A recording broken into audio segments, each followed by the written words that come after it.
My husband left me alone one day before I gave birth to help his ex, and what happened next changed everything. I still remember that day as if it was yesterday. My name is Jane, and I was just one day away from my due date, anxiously waiting for the arrival of our first baby. My husband, Eric, was as excited as I was, or at least I thought so. We had everything prepared, the baby room, the crib, the tiny little clothes. We even picked out a name, Emma, after Eric's grandmother. It was a rainy evening, and I was sitting on the couch, rubbing my huge belly, feeling those little kicks inside. I was exhausted but happy, thinking about how our lives were about to change forever. Then, Eric's phone buzzed. It was a message from his ex, Lily. Now, I had always known about Lily, she was a part of Eric's past, and I was okay with that. Or at least, I thought I was. Jane, I need to step out for a bit, Eric said, glancing at his phone with a furrowed brow. I looked up at him, confused. Where are you going? It's almost 9 p.m. It's Lily, he said, almost as if that explained everything. She says it's an emergency. I felt my heart skip a beat. An emergency? What kind of emergency could Lily possibly have that would require my husband's attention one day before I was due to give birth? But before I could even process what he was saying, he was already grabbing his jacket and heading for the door. Eric, wait, I called out, trying to keep my voice steady. What about me? What if I go into labor? Jane, just take it easy, he said, his tone almost dismissive. I won't be long. I'll be back before you know it. And with that, he left. I sat there on the couch, feeling a mix of confusion, anger, and fear. What could be so important that Eric had to rush out the door like that? And why did it have to be Lily? The minutes turned into hours, and before I knew it, the night had turned into day. Eric still hadn't come back, and I hadn't heard a word from him. I tried calling him, but his phone went straight to voicemail. I was alone, one day before giving birth, and I had no idea where my husband was. The hours dragged on, and my anxiety only grew. I called my mom, who lived a few hours away, and she promised she would come as soon as she could. But there was no sign of Eric. I started to feel those familiar twinges, contractions. They weren't too painful yet, but they were coming, and I knew what that meant. I was about to have this baby. And I was about to have it alone. I tried to stay calm. I took deep breaths, walked around the house, and kept telling myself that Eric would walk through the door any minute. But he didn't. The contractions grew stronger, and I knew it was time to go to the hospital. My mom was still on her way, but I couldn't wait any longer. I grabbed my hospital bag and somehow managed to get myself to the car. Every movement was agony, but I had no choice. I drove myself to the hospital, tears streaming down my face, wondering where Eric was and why he had abandoned me at the worst possible moment. I was admitted, and the nurses were wonderful, they took care of me, and soon I was in the delivery room, gripping the sides of the bed as the pain grew unbearable. And still, Eric was nowhere to be found. I screamed and cried, and after what felt like an eternity, my beautiful baby girl, Emma, was born. I should have been overjoyed, but all I could feel was an empty ache inside. Eric had missed it. He had missed the birth of our daughter because he was with his ex. I held Emma in my arms, and she was perfect, tiny, with a head full of dark hair, just like her dad. But as I looked into her eyes, I couldn't help but wonder what had gone so wrong. Why wasn't Eric here? 2 days passed, and still no word from Eric. My mom arrived and stayed with me, helping me with Emma, but I could see the worry in her eyes. She asked about Eric, but I had no answers. I had tried calling him, texting him, but there was nothing. Finally, after 2 agonizing days, I got a message. It was from Eric. Jane, I'm sorry. I need some time to figure things out. That was all it said.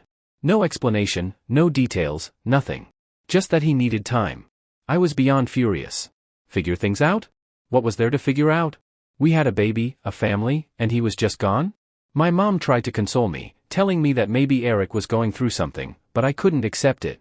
I had been abandoned, left to give birth alone, and now I was raising our daughter by myself. A week passed, and still no sign of Eric. My mom stayed with me, but I could see she was just as bewildered as I was. We started to wonder if something had happened to him, if he had gotten into some kind of trouble. But then, why hadn't he told me? Then, out of the blue, Eric showed up at our door. I was holding Emma, feeding her, when I heard the knock. My heart raced as I opened the door, and there he was, looking exhausted and disheveled, but very much alive. Eric, I said, my voice trembling with a mix of anger and relief. Where have you been? Jane, I need to talk to you, he said, avoiding my eyes. Talk? I snapped, barely able to keep my voice steady. You left me alone to give birth to our daughter. You didn't even see her being born. What could possibly be so important? It's complicated, he began, but I cut him off. Complicated? You just disappeared. What happened? Eric finally met my gaze, and I could see the guilt in his eyes. Jane, Lily, she was in a really bad place. She needed me. She needed you? I repeated, incredulous. And what about me? Your wife? Your daughter? I know, he said, running his hands through his hair. I messed up. But it was an emergency. Lily was in trouble, and I couldn't just leave her like that. Trouble? What kind of trouble? I demanded, my patience wearing thin. Eric hesitated, then finally spoke. She's pregnant, Jane. And, it's mine. The room spun. I had to grab onto the doorframe to keep from falling. Pregnant? His? How was this even possible? When? My mind was racing with questions, and I could hardly process what he was saying. What do you mean, it's yours? I whispered, feeling the walls close in around me. It happened before we got back together, he explained quickly, his voice desperate. She didn't tell me until now. She was scared, and she needed help. I didn't know what to do. You didn't know what to do? I repeated, my voice rising. So you just left? You abandoned me and our baby to help your ex with her pregnancy? Do you have any idea what you've done? Jane, I'm sorry, he said, stepping closer, but I backed away, clutching Emma to my chest. I had to help her. I couldn't just walk away. But you could walk away from us? I cried, tears streaming down my face. Jane, please, it's not like that, he pleaded. I was trying to do the right thing. The right thing? I scoffed. You don't even know what the right thing is, Eric. Just then, my mom walked into the room, holding a stack of papers in her hands. She stopped when she saw Eric, her expression hardening. Eric, what are you doing here? She asked coldly. Mom, it's okay, I said, though nothing was okay. He's here to explain. Explain what? My mom demanded, glaring at Eric. But before Eric could answer, my mom held up the papers she was holding. These came for you, Jane, she said, her voice shaking with anger. I took the papers from her, confused. What are these? Eric's face went pale when he saw them. Oh no. Jane, I can explain. I looked down at the papers in my hands and felt my blood run cold. They were divorce papers. He had already signed them. I couldn't believe what I was seeing. The room seemed to close in around me as I struggled to comprehend what was happening. Divorce papers? Eric had already signed them? My hands trembled as I flipped through the pages, trying to make sense of the legal jargon. The words blurred together as tears filled my eyes. Eric, what is this? I managed to choke out, my voice barely above a whisper. It's not what it looks like, Eric stammered, reaching out to take the papers from me, but I pulled away, clutching them to my chest like they were the last shred of our marriage. Then what is it? I demanded, my voice breaking. You left me, you abandoned our daughter, and now you're handing me divorce papers? How could you do this to us? Jane, I didn't mean for it to happen this way, Eric said, his voice full of regret. I was overwhelmed, and I made a mistake. I thought it was the only way to protect you and Emma. Protect us? I scoffed, shaking my head in disbelief. By leaving us? By signing divorce papers without even talking to me? You don't get to make that decision for us, Eric. I know, and I'm sorry, he said, his eyes pleading with me to understand. I never wanted to hurt you. I just didn't know how to handle everything. Lily's pregnancy, the baby, our marriage, it was all too much. So you decided to run away? I asked, the hurt evident in my voice. You didn't even give me a chance to be there for you, to figure this out together. You just left. Eric looked down at the floor, unable to meet my gaze. I was scared, Jane. I was scared of losing you, of losing everything. I thought I was doing the right thing by trying to keep it all separate, by handling it on my own. But I see now that I was wrong. You were wrong, I repeated, the weight of his words sinking in. You left me alone to give birth, Eric. You missed the birth of our daughter. How do we come back from that? I don't know, he admitted, his voice small. But I want to try. I want to make things right, if you'll let me. I looked at him, this man I had loved for so long, the father of my child, and I felt a deep, aching sadness. I wanted to believe him, to believe that we could somehow salvage what was left of our marriage. But the betrayal, the hurt, was too fresh, too raw. I don't know if I can do that, I said quietly, my heart breaking as I spoke the words. I don't know if I can trust you again. Please, Jane, Eric said, taking a step closer. I love you. I love Emma. I made a terrible mistake, but I'm willing to do whatever it takes to make it right. Please give me another chance. I stared at him, trying to see the man I had fallen in love with, the man I had married, but all I could see was the pain he had caused. The fear of being alone, of raising Emma without him, tugged at my heart, but so did the anger, the betrayal. Before I could respond, there was a knock at the door. My mom, who had been silently watching this whole exchange, went to answer it. A moment later, she returned, looking even more concerned. "Jane, there's someone here to see you," she said, glancing nervously at Eric. "Who is it?" I asked, confused. "It's Lily," she said, her voice strained. "Lily. The woman who had caused all of this, who had stolen my husband's attention, who was carrying his child. What could she possibly want?" "Let her in," I said, my voice steady, though inside, I was anything but calm. Lily entered the room, looking pale and tired, her eyes red-rimmed as if she had been crying for days. She hesitated at the door, her gaze flickering between me and Eric. "Jane, I'm so sorry," Lily began, her voice trembling. "I never meant for any of this to happen." I felt a surge of anger rise within me, but I forced myself to stay calm. "Why are you here, Lily?" "I came to tell you the truth," she said, her voice barely above a whisper. "The truth?" I asked, my heart pounding. "What truth?" Lily took a deep breath, as if bracing herself for what she was about to say. "I'm not pregnant. I never was." The room fell silent, the air thick with tension. I stared at Lily, unable to process what she had just said. Not pregnant? How could that be? Had Eric been lying? Or had Lily deceived him? "What do you mean, you're not pregnant?" I asked, my voice shaking. "I lied," Lily admitted, tears streaming down her face. "I was desperate. I didn't know what else to do. I wanted Eric back, and I thought if he believed I was pregnant, he would come back to me. But it was all a lie." I felt a wave of nausea wash over me as the full weight of Lily's confession hit me. She had lied, manipulated Eric, and in doing so, had torn my life apart. And Eric, he had believed her, had left me, his pregnant wife, to go to her. "Why would you do that?" I asked, my voice filled with pain. "Why would you lie about something so important?" "I was scared," Lily sobbed, burying her face in her hands. "I was scared of being alone, of losing Eric forever. I thought if I told him I was pregnant, he would come back to me. But it was wrong. It was so wrong." Eric stood there, stunned, his face pale as he listened to Lily's confession. He looked at me, his eyes wide with disbelief. "Jane, I swear, I didn't know," he said, his voice full of desperation. "I believed her. I thought she was telling the truth." I looked at him, my heart torn in a million directions. On one hand, I was furious with Lily for lying, for causing so much pain. But on the other hand, I couldn't ignore the fact that Eric had believed her, had left me when I needed him most. "Eric," I began, my voice trembling. "You left me. You chose to believe her over me, over us." "I know," he said, his voice breaking. "And I'm so sorry. I made the worst mistake of my life. But please, Jane, please give me a chance to make it right." I wanted to believe him, to forgive him, but the wound was too deep. I had been left to give birth alone, had faced the scariest moment of my life without the man I loved. And now, I was supposed to just forgive and forget? "I don't know if I can," I whispered, tears streaming down my face. Lily stepped forward, her hands clasped together as she begged for forgiveness. "Jane, please, don't let my mistake ruin your family.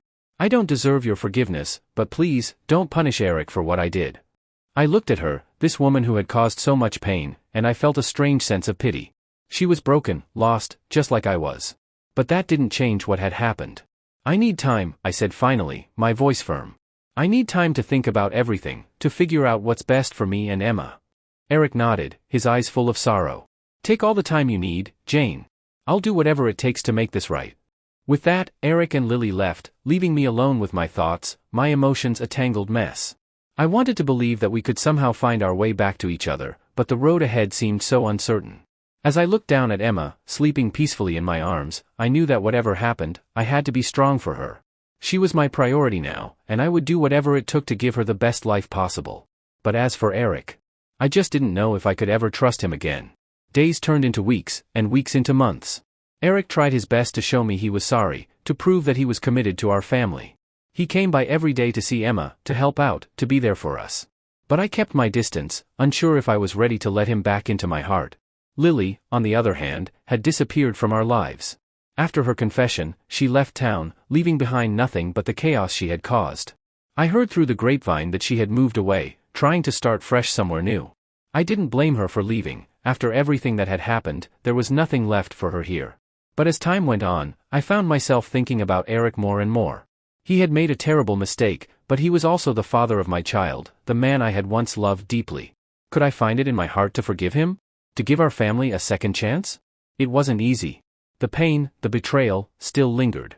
But as I watched Eric with Emma, saw the love and devotion in his eyes, I began to wonder if maybe, just maybe, we could find our way back to each other. One evening, as the sun was setting, I found myself sitting on the porch, Emma in my lap, as Eric sat beside me.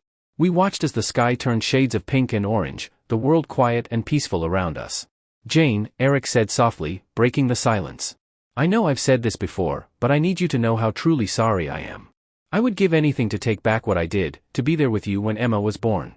I messed up, and I'll regret it for the rest of my life. But I want to be here, with you, with Emma. I want to be the husband and father you both deserve." I looked at him, his face etched with sincerity, and I felt a flicker of hope in my heart. Maybe we could find our way back. Maybe we could heal. "Eric," I began, my voice steady. "What you did hurt me more than I can put into words. But I can see how much you love Emma, how much you're trying to make things right. I don't know if I can ever forget what happened, but I think we can try to rebuild what we had. It won't be easy, and it will take time, but I want to give us a chance." Eric's eyes filled with tears, and he reached out to take my hand. "Thank you, Jane. I promise you, I will do everything I can to make this right. I'll be here for you and Emma, every step of the way." We sat together in silence, the weight of our past hanging heavy between us, but the possibility of a future ahead was a small but hopeful light. It wasn't going to be easy to forget the hurt or the way things had unfolded, but the love we had shared and the family we had started together were worth fighting for. Days turned into weeks, and slowly, things began to shift. Eric made a genuine effort to be present in our lives, taking on more responsibilities, showing up for every little moment with Emma. He was there for bedtime stories, diaper changes, and the endless sleepless nights that came with a newborn. It was clear he was trying hard to make up for his absence, and it was hard to stay angry when I saw how much he wanted to be a part of Emma's life. There were still tough conversations and moments of doubt, especially when I would think back to the days he had left me alone. I would talk to my mom about it, and she was always there to listen, offering her support and wisdom. "Forgiveness is a journey, Jane," she would say. "It's not about forgetting what happened but finding a way to move forward together." Eric and I attended couples counseling, which was challenging but necessary. It gave us a space to talk about our feelings, to express our pain and hopes for the future. The sessions were tough, we had to confront the hurt and the mistakes, but they also helped us communicate better and understand each other's perspectives. One day, as I was watching Emma play in the living room, Eric came up behind me and wrapped his arms around me. It was a simple gesture, but it felt like a moment of reconnection, a small piece of the intimacy we had lost. "I know I've got a lot to prove," he said quietly. "But I want to be here, for you and for Emma. I'm not going anywhere." I leaned into him, feeling a mix of emotions. The pain was still there, but so was a small, growing hope. "I know," I said, taking his hand in mine. "It's going to take time, Eric. But I'm willing to try if you are." He smiled, a genuine smile that reached his eyes. I'm all in." Life continued to move forward, and with each passing day, we worked on healing. We celebrated small victories, Emma's first smile, her first steps, the moments where Eric's presence felt like a true part of our family. There were setbacks and moments of doubt, but there were also moments of joy and connection that made the effort worthwhile. One evening, as we sat together on the porch, watching Emma sleep in her crib, Eric took my hand again. "Thank you for giving us a chance," he said softly.